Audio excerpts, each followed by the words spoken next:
हैं कि कहीं पर बकरी चढ़ाई जाती है, कहीं पर मुर्गे की बलि दी जाती है। तो जो बलि दी जाती है अगर उसको बंद कर देंगे तो जो देवी देवता है वो नाराज हो जाते हैं। देखिए, जैसे कि हम बताएं, आपने कहा है कि देवी देवता नाराज हो जाते हैं।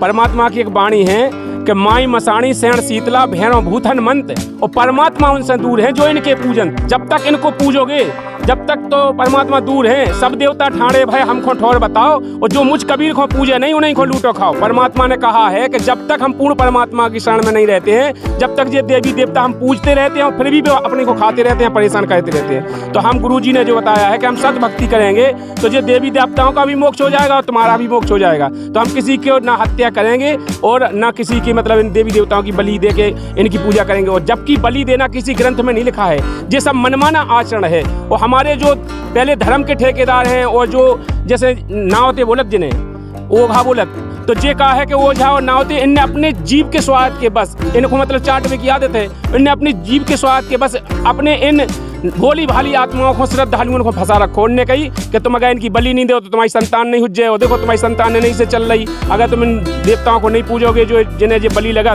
तो ये रुष्ट हो जाए, फिर तुम्हारी आगे संतान ना हो जाए। तो ये भ्रम के माए और डर के माए ये बलि देते रहे, उनको रोजी रोटी चल रही, उनको अपने काम चलत रहे। सुपने साल में 4-6 तक रही जा, 4-6-10 जने तो बढ़िया 4-6-10 में बलि चढ़ जा उनको। जो हमारे पूर्वज जो बलि देते आ रहे थे, क्या उनको ज्ञान नहीं था, या उनको जो धर्म गुरु सलाह दे रहे थे क्या उनको ज्ञान नहीं था? आखिरकार ये बलि प्रथा शुरू से क्यों चली आ रही थी? देखिए, सतयुग में किसी की बलि नहीं दी गई और सतयुग में कोई बलि नहीं दी जाती है। सतयुग में सभी पुरुष भक्ति के परिपूर्ण होते हैं, उनको सुख होते हैं, उनको बलि देने की जरूरत नहीं पड़ती है। त्रेता द्वापर जैसे आते हैं, कलयुग आ जाता है, और कलयुग में आकर के बलि प्रथा चालू हुई हो। जे हमने आपको बताया केवल स्वार्थी लोगों ने, जिनके स्वार्थ बस उन लोगों ने, जैसे कोई चीज़ महंगी बिक रही वो खा नहीं सकते हैं, तो स्वार्थ बस उनने इन लोगों को फंसा रखा है। इन लोगों को भ्रमित किया है कि तुम बलि दोगे तो तुम्हारे संतान चलेगी, तुम्हारे कुल देवता रुष्ट हो जाएंगे। जे लोग बलि देते हैं उनका भला होता है, उनको साल में 4-10 जने मिल गए, उनका काम चलता है कि उन्हें इतना महंगा मांस। जबकि संत रामपाल जी महाराज जी ने अपने 4 वेद 6 शास्त्र 18 पुराणों को उंगलियों पे गिना रखा है और पूरा प्रमाणित करके दिखाया है कि जो सत भक्ति है, सत भक्ति की क्या रचना है, सत भक्ति कैसे शुरू हुई है और उसका देने वाला अधिकारी कौन होता है। जब तक वो अधिकारी नहीं आएगा, जब तक किसी को ज्ञान होता ही नहीं है। आज तक जितने भी 4 युग कट गए वो अधिकारी नहीं आया, आते तो हैं लेकिन उन्होंने वो ज्ञान दिया है उनको मान्य नहीं किया गया। जैसे सतयुग में सत सुकृत कह टेरा, त्रेता नाम मुनिंद्र मेरा, द्वापर में करुणामय कहाया और कलयुग नाम कबीर रहाया। चारों युग में परमात्मा आता है, वही बताता है सत्य ज्ञान, और सत्य ज्ञान के बताने का कोई अधिकारी नहीं है। जब तक वो अधिकारी नहीं आएंगे तो क्या बताएंगे? जितने भी धर्म गुरु हैं क्या वो शास्त्रों से प्रमाणित ज्ञान नहीं बता रहे हैं? क्या वो अपनी सुनी सुनाई कथाएं बता रहे हैं? बिल्कुल मनमाना आचरण बता रहे हैं। अभी तक के जितने भी धर्मगुरु हैं, किन्हीं एक भी धर्मगुरु को शास्त्रों का ज्ञान नहीं है। कहा जाए तो बिल्कुल शास्त्रों के ओर, मतलब शास्त्रों की ओर ले करके वो बिल्कुल दुनिया को गुमराह कर रहे हैं। आपने देखा होगा कई कथावाचक हैं, वो कहते हैं कि हम शास्त्र से बात बताते हैं। इनके मनमाने मंत्र देखे आपने? वो कोई कहता है राम राम जपो, कोई कहता है राधे राधे जपो, कोई कहता है हरे कृष्णा जपो, कोई कहता है मतलब इतने ओम नमः शिवाय जपो, ओम नमः भगवते वासुदेवाय। जिनके मन में एक बागेश्वर धाम आ गए, वो देखो जो तुमने वक्त ओम बागेश्वराय फट स्वाहा जय मंत्र होगा। बताओ, इतने मनमाने आचरण करवा रहे हैं जिससे जनता को गुमराह कर रहे हैं। वो मंत्र तो नमस्कार दोस्तों, मेरा नाम पवन नामदेव है और आप देख रहे हैं MP खबर फास्ट। इस वक्त हम हरियाणा के सोनीपत जिले में स्थित धनाना गांव में हैं, जहां पर संत रामपाल जी महाराज जी का एक बहुत विशाल आश्रम है जो धनाना धाम के नाम से जाना जाता है। इस वक्त हमारे साथ कुछ ऐसे लोग हैं जो संत रामपाल जी महाराज जी के इस आश्रम में पहली बार आए हुए हैं और संत रामपाल जी महाराज जी के ज्ञान को लेकर के उनके जहन में तमाम शंकाएं खटक रही हैं। वहीं दूसरी ओर संत रामपाल जी महाराज जी के शिष्य हैं जो उनकी शंकाओं का समाधान करने का प्रयास करेंगे। आइए हम इस डिस्कस को शुरू करें। इससे पहले आपसे हमारी गुजारिश है कि अगर आप हमारे चैनल पर नए हैं तो चैनल को सब्सक्राइब करें, बेल आइकन को प्रेस करें ताकि आने वाली वीडियो का नोटिफिकेशन आप तक सबसे पहले पहुँच सके। आइए चर्चा शुरू करते हैं। नमस्कार सर। नमस्कार जी। क्या नाम है आपका? अमर सिंह लोधी। आप यहाँ पर जो पहली बार आए हैं, आपको कैसा लगा? क्या कुछ कहना चाहेंगे संत रामपाल जी महाराज जी के बारे में? देखिए, संत रामपाल जी महाराज का, यहाँ के इनके भक्तों का व्यवहार बहुत अच्छा लगा हमारे लिए, और यहाँ का रहन सहन जो भी है। लेकिन हमारे कुछ ऐसे नियम हैं जो कि हमको मतलब हम इनको फॉलो नहीं कर सकते हम। वो नियम क्या हैं? जैसे कि यहाँ हमने सुना है कि भाई यहाँ सिर्फ शुद्ध शाकाहारी रहते हैं। अच्छा, हमारे यहाँ जो कुल देवी देवता रहते हैं उनका हम पूजन करते हैं, जैसे दीपावली के समय पर अमावस्या ध्वज मनाते हैं, इधर फाल्गुन में फाग के समय पर वहाँ भी हम पूजन करते हैं। तो जो कुल देवी देवता रहते हैं उनके लिए हमको बलि चढ़ाना पड़ती है, जैसे मुर्गे की या बकरे की, कुछ भी नहीं है तो अंडा तो कम से कम देना ही पड़ता है। तो यहाँ इनके लिए ये मना ही है। तो मतलब ये हमको कुछ जम नहीं रहा, क्योंकि ये पूरी दुनिया शाकाहारी तो हो नहीं जाएगी। ऐसा कैसे हो सकता है कि भाई भक्ति करने में कोई मतलब अपन देवी देवता नाराज ना हो। इनका सवाल ये है कि अगर हम बलि नहीं चढ़ाएंगे तो हमारे देवी देवता रुष्ट हो जाएंगे। इस पर संत रामपाल जी महाराज जी के शिष्यों का क्या कुछ कहना है, आइए उनसे बात करते हैं। इससे पहले हम उनका परिचय प्राप्त कर लें। नमस्कार सर। नमस्कार जी। क्या नाम है आपका? हेमंत दास। तो हेमंत दास जी, आप से जो इनका सवाल है कि अगर हम बलि नहीं चढ़ाएंगे तो हमारे जो देवी देवता हैं वो नाराज हो जाएंगे, इस पर आपका क्या कहना है? देखिए, जगत गुरु तत्वदर्शी संत रामपाल जी महाराज जी के ज्ञान आधार से उन्होंने बताया है कि किसी की जीव हत्या करने से कोई खुश नहीं हो सकता है, क्योंकि हम सभी चींटी से लेकर हाथी तक सभी हम परमात्मा की आत्माएं हैं। हम एक दूसरे की आत्मा को मार कर और दूसरी आत्मा को खुश कर सकते हैं, कभी ऐसा होता है? तो हमारे गुरुजी ने कहा है हम किसी को चींटी तक को भी नहीं मानेंगे। ये तो बकरा बलि, मुर्गा की बलि या किसी भी की बलि के रहे, गुरुजी के ज्ञान के आधार से गुरुजी ने कहा है कि चींटी को भी मारना पाप है। और हम पाप के अपराधी क्यों बने? तो हम पाप करेंगे तो हमको पाप कर्म भोगना पड़ेंगे। वो पाप कर्म भोगने के चक्कर में ही यहाँ पर गुरुजी ने बताया कि 84 लाख योनि में भोगना पड़ता है। जैसे आज अपन किसी बकरे को मारेंगे, मुर्गे को मारेंगे, फिर तुम बकरा बनोगे, फिर वो बकरा तुम्हें मारेगा।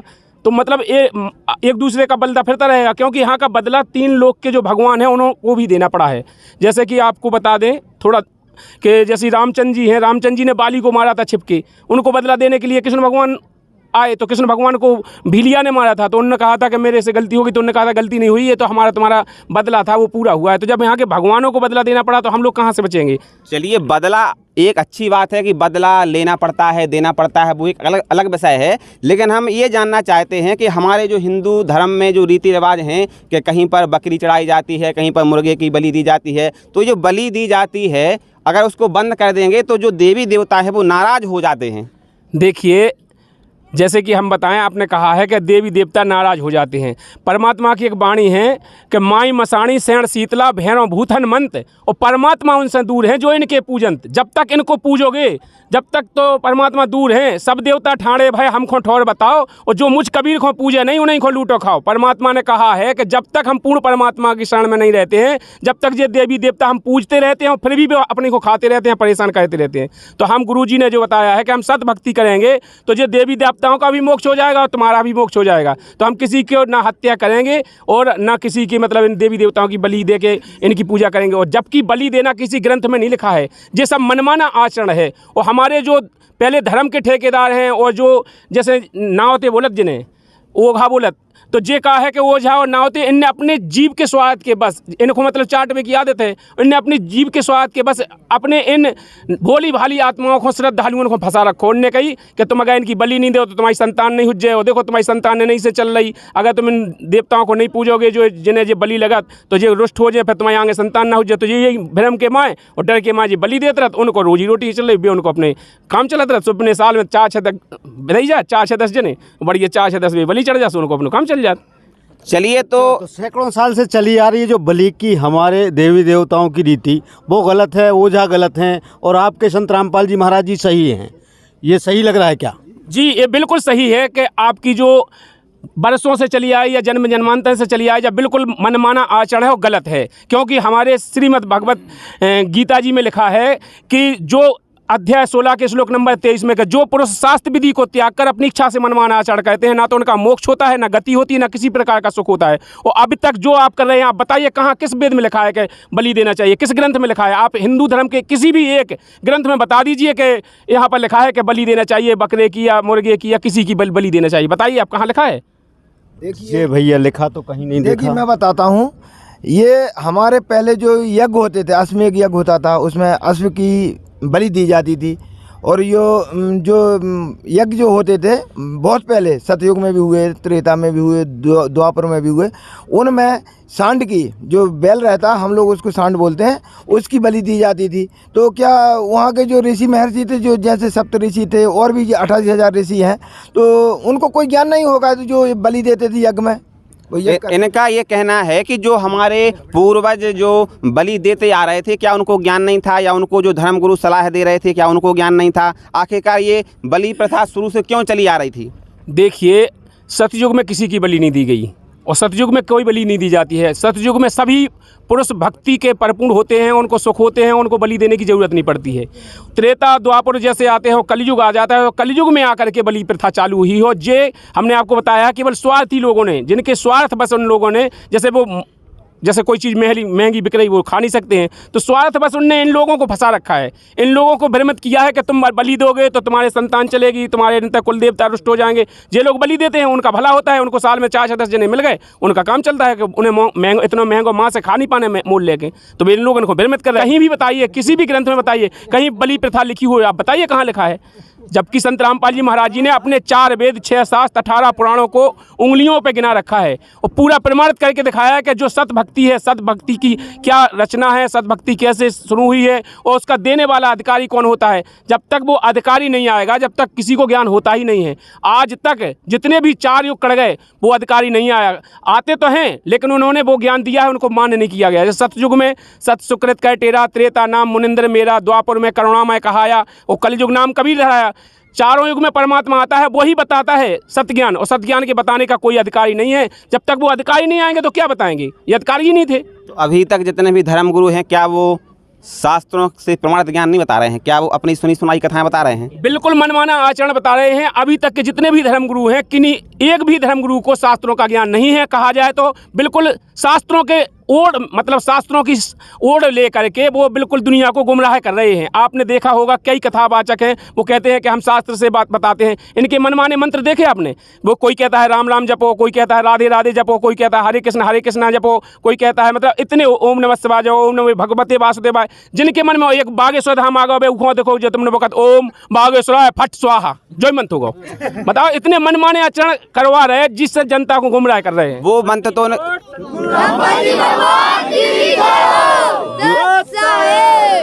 सच साहब नहीं कहें। जो आप बागेश्वर वाले महाराज जी की बात कर रहे हो, जो उनका जो मंत्र आप बता रहे हो, वो उनके दादा गुरुजी ने उनको दिया था, दादा गुरुजी ने बताया था, ऐसा वो बोलते हैं। देखिए, उनके दादा गुरुजी ने उन्हें दिया, फिर दादा गुरुजी को किने दो? उनके आगे प्राण ली है, उनकी गुरु प्राण ली है, कहीं बताई उनने कि हमारे दादा गुरुजी को उन्होंने दो, फिर उनके गुरुजी ने उनको दो? कहाँ से चली उनकी प्राण ली? जबकि संत रामपाल जी महाराज जी जो भक्ति विधि देते हैं, कबीर साहब से लेकर के संत रामपाल जी महाराज तक उनकी पूरी गुरु प्राण ली लिखी रखी है। वो आपको बता दें कि क्या है। संत रामपाल जी महाराज जी के जो रामदेवानंद जी महाराज जी जो मंत्र देते थे वो संत रामपाल जी महाराज देते हैं। उनके बाद गरीबदास जी देते थे। मतलब इनकी कबीर साहब से जो मंत्र चले आ रहे हैं वो पूरे मंत्रों की उनके गुरुओं ने वो दिया है, उनके प्रमाण है। इनका कहीं प्रमाण है? बताइए, यहाँ कहाँ लिखा है कि ओम बागेश्वराय फट स्वाहा? बताइए किस तरह गुरु ने कहा है? चलिए, तो अब आपका और क्या कहना है?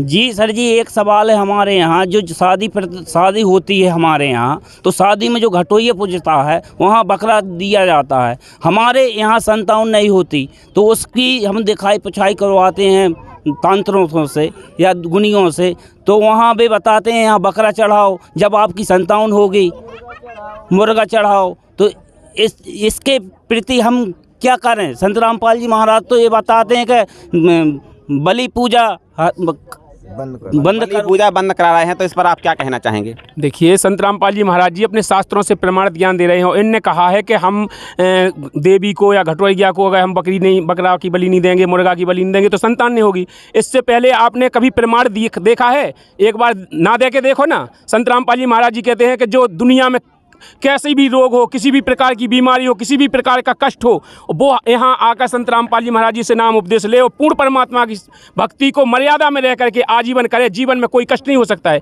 आपने कभी इस पर विचार किया है कि हम बलि कर रहे दे रहे तो हम पाप के अपराधी हो रहे हैं, हम पाप के भागीदार बन रहे हैं, इस पाप का कर्ज हमें भोगना पड़ेगा। तो पाप कर्म भोगोगे तो आपको दुखी तो आएंगे, जीवन में कष्ट आएंगे, सुख मिल सकते हैं। एक आत्मा को या दूसरी आत्मा काट, इससे बड़ा पाप हो सकता है? बताइए आप। तो इनसे ये पूछिए कि अगर आप बलि नहीं देंगे अपने बच्चा के खुशी के लिए, तुम दूसरे के बच्चा को काट रहा है, सुखी हो जाए आपको बच्चा? बताओ, बताइए सर। नहीं जी, असली में बात ये है सर जी कि जैसे मान लो हम निसंतान, जैसे 4 साल होते हैं, 5 साल होते हैं, शादी हुए, बच्चे नहीं होते, तो बच्चे नहीं होते तो हम दिखवाते हैं गुनियों से, तो वे बताते हैं कि भाई ये देवता है, आप इसकी पूजा करो, इस पे बलि चढ़ाओ, आप जब संतान होगी।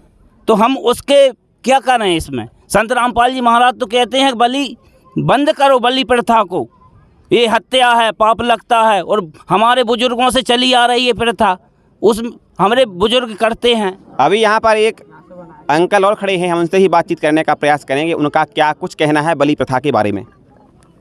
सर नमस्कार सर। जयराम जी की साहब, तो क्या कुछ कहना चाहेंगे आप बलि प्रथा के बारे में? बलि प्रथा के बारे में दास ये बोलेगा कि जिन्होंने ये भाइयों ने जो शब्द बोले हैं, ये हमारे गुरुजी जो बताते हैं, ये इसको जो बिल्कुल बंद करवाया है। उसके बाद में तो सिर्फ थोड़े शब्दों में इन भाइयों से ये पूछूंगा कि ये जो रामायण पढ़ते हैं, इस रामायण में जो लिखा है ये फाइनल है या नहीं है, सिर्फ इतना सा सवाल है मेरा इन भाइयों से। बताइए सर। जी रामायण में तो हमने नहीं देखा, नहीं सुना। रामायण की बात नहीं हो रही, जो रामायण में लिखा है वो सही है कि नहीं है? सत्य है। रामायण में जो लिखा है वो सब सही है। आप क्या बताओ। बोला भगत जी ने? इनका सवाल ये है कि आपकी जो श्री रामचरितमानस है उसमें जो लिखा है वो सब कुछ सही है? जी सही है। सही है, हाँ सही है। कहीं से गलत तो नहीं है, जो इसमें लिखा है वो भी सही है। ये आपको प्रमाणित करेगी रामायण कि हम कैसी भक्ति कर रहे हैं और कैसी नहीं कर रहे। अपनी रामायण अपने घर घर में रखी है, उसको अपन को देख सकते हैं। क्या बोला है? सबसे पहले तो कलयुग केवल नाम आधारा और सुमर सुमर न रोत नहीं पारा। यहाँ पर शब्द राम का नहीं है भाई साहब, विचार करिए आप। यदि तुलसीदास जी राम के विषय में चर्चा करते तो यहाँ पर राम शब्द को लगाते। कलयुग केवल नाम आधारा, नाम के आधार पे ही भवसागर से पार हो सकते हैं, बाकी कोई दूसरा क्वेश्चन है ही नहीं है। ये चीज़ जो है आपको सोचना पड़ेगा, समझना पड़ेगा कि वो नाम कौन सा है। आज हमारे भाई जितने भी खड़े हैं, जो भी संत रामपाल महाराज से जो है नाम लिए हैं, उनको मालूम है कि वो नाम कौन सा है।